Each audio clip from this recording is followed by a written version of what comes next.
Subba Rao started work in 1995 at an annual salary of 5,000 rupees and received an increment of 200 rupees each year.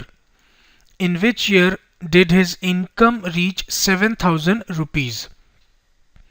Subba Rao ने 1995 में 5,000 रुपए के annual salary से काम करना शुरू किया। ठीक, उसको साल भर का 5,000 रुपए मिलता था और हर साल उसकी सैलरी 200 रुपीज इंक्रीज हो रही थी।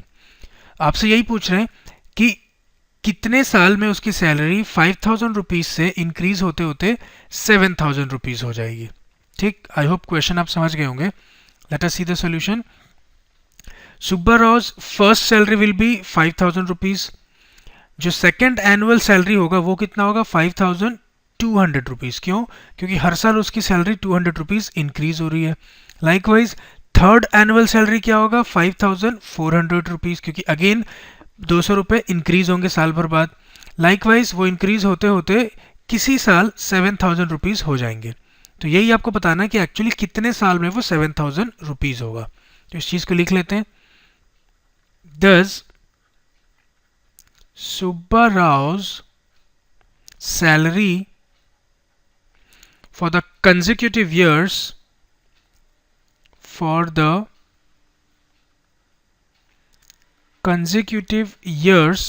is given by 5,000 rupees for the first year, then 5,002 rupees second year के लिए, then 5,400 rupees and so on up to 7,000 rupees। ये इंक्रीज होते होते एंड कहाँ पे होगा? 7,000 रुपीज में। एक्चुअली वो बढ़ते जाएगा और लेकिन कितने साल में 7,000 होगा वो बताना, इसलिए इस सीक्वेंस को हम 7,000 में ही एंड कर देंगे। अब चेक करते हैं ये जो सीक्वेंस है या लिस्ट ऑफ नंबर्स बोल लीजिए, ये एक एरिथमेटिक प्रोग्रेशन है या नहीं। आप देखिए किसी भी दो कंसेक्यूटिव टर्म्स के बीच जो डिफरेंस है वो सेम है। 5200 माइनस 5,000 करेंगे तो भी आपको 200 मिलेगा। 5400 माइनस 200 अगेन इससे भी 200 मिलेगा। तो since the difference between any two consecutive terms in the given sequence is same, therefore the list of numbers is an arithmetic progression. अब ये तो आपको पता चल गया कि ये एक अरिथमेटिक प्रोग्रेशन है। इसका फर्स्ट टर्म ए क्या है आपके पास? 5,000 और कॉमन डिफरेंस डी आपके पास 200 रुपीज है।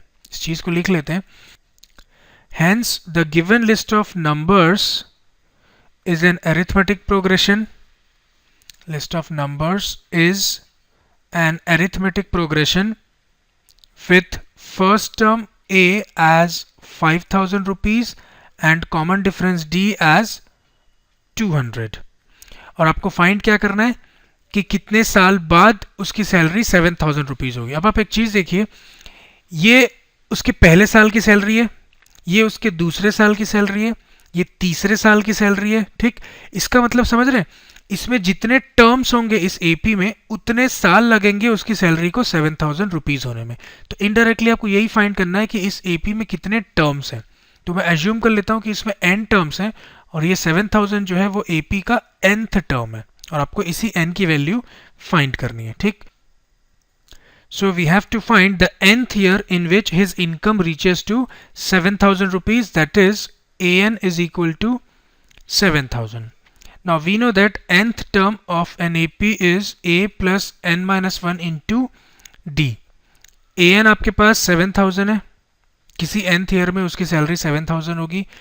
फर्स्ट टर्म क्या है आपके पास? 5,000 जो उसकी फर्स्ट सैलरी थी, प्लस n अननोन है उसको ऐसा छोड़िए, minus 1 into common difference d is 200। इस 5,000 को आप LHS में ले जाइए, 7,000 से सब्ट्रैक्ट होगा। 7,000 minus 5,000 will give you 2,000 is equal to 200 times of n minus 1, जिससे आपको n माइनस 1 मिलेगा 2,000 upon 200 which will finally give you 10। ठीक, तो n माइनस 1 आपको मिलेगा as 10 which gives us n as 11। मतलब ये जो 7,000 है वो 11th टर्म है और 11th टर्म का मतलब उसकी सैलरी 11 साल बाद 7,000 रुपए होगी और आपको यही फाइंड करना था कि कितने साल बाद उसकी सैलरी 7,000 रुपीज होगी। Hence Subba Rao's income will reach to rupees 7,000 in 11th year. So this completes our solution. Let us see the last question of the exercise.